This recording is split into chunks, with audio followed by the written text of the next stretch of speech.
ಕೊನೆಗೂ ಕೃಷಿ ಮೇಳ ಸ್ಟಾರ್ಟ್ ಆಗಿದೆ. ಹಾಗಿದ್ರೆ ಈ ಬಾರಿ ಕೃಷಿ ಮೇಳದಲ್ಲಿ ಏನೇನ್ ವಿಶೇಷವಾಗಿದೆ ಅಂತ ಹೇಳ್ತೀನಿ ನೋಡಿ.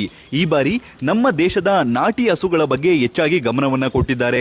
ನಿಮ್ಗೆ ನಮ್ಮ ದೇಶದಲ್ಲಿ ಎಷ್ಟು ವಿವಿಧ ಹಳ್ಳಿಯ ನಾಟಿ ಎತ್ತುಗಳು ಮತ್ತೆ ಹಸುಗಳಿದೆಯೋ ಎಲ್ಲವನ್ನೂ ಕೂಡ ಕೃಷಿ ಮೇಳದಲ್ಲಿ ನೋಡಬಹುದು. ಮುಖ್ಯವಾಗಿ ಬಾಹುಬಲಿ ಸಿನಿಮಾದಲ್ಲಿ ಒಂದು ದೊಡ್ಡ ಎತ್ತನ್ನ ನೋಡ್ತಿರಲ್ಲ, ಅದನ್ನು ಕೂಡ ನೋಡಬಹುದು. ಮತ್ತೆ ಹಲವಾರು ವಿವಿಧ ಜಾತಿಯ ಕೋಳಿಗಳಾಗಿರ್ಬೋದು, ಕುರಿಗಳಾಗಿರ್ಬೋದು, ಮೇಕೆಗಳಾಗಿರ್ಬೋದು, 1 ಲೀಟರ್ 2 ಲೀಟರ್ ಹಾಲು ಕೊಡುವಂತ ಮೇಕೆ ಆಗಿರ್ಬೋದು, ಮತ್ತೆ ವಿವಿಧ ಜಾತಿಯ ಹೂಗಳಾಗಿರ್ಬೋದು, ಅವುಗಳ ಬೀಜ ಆಗಿರ್ಬೋದು, ಟೆರೆಸ್ ಗಾರ್ಡನಿಂಗ್ ಏನೇನ್ ಬೇಕೋ ಪಾಟ್ಸ್ ಅವಾಗಿರ್ಬೋದು, ಮಣ್ಣಿನ ಮಡಿಕೆ ಆಗಿರ್ಬೋದು, ಅಥವಾ ವಿವಿಧ ಜಾತಿಯ ಕೋಳಿ ಮರಿ ಆಗಿರ್ಬೋದು. ಮತ್ತೆ ಫೋಟೋ ಶೂಟ್ ಅಂತ ಹೇಳ್ಬಿಟ್ಟು ನಿಮ್ಗೆ ಸೂರ್ಯಕಾಂತಿ ಇರುತ್ತೆ. ಸೂರ್ಯಕಾಂತಿ ಹತ್ರ ನೀವು ಆರಾಮಾಗಿ ಫೋಟೋ ಕೂಡ ತಗೋಬಹುದು. ನಿಮ್ಗೆ ಏನಾದ್ರು ಮೀನುಗಳು ಬೇಕಿದ್ರೆ ಕೇವಲ 100 ರೂಪಾಯಿಗೆ ಮನೆಯಲ್ಲಿ ಫಿಶ್ ಟ್ಯಾಂಕ್ ಅಲ್ಲಿ ಇಡುವಂತ ಮೀನುಗಳು ಸಿಗುತ್ತೆ. ಹಲವಾರು ಕಡೆ ಎಕ್ಸಿಬಿಷನ್ ಅಲ್ಲಿ ತುಂಬಾ ಅಂದ್ರೆ ತುಂಬಾ ನೋಡಕ್ ಚೆನ್ನಾಗಿತ್ತು. ಫುಡ್ ಸೆಕ್ಷನ್ ಸಪರೇಟ್ ಆಗಿರುತ್ತೆ.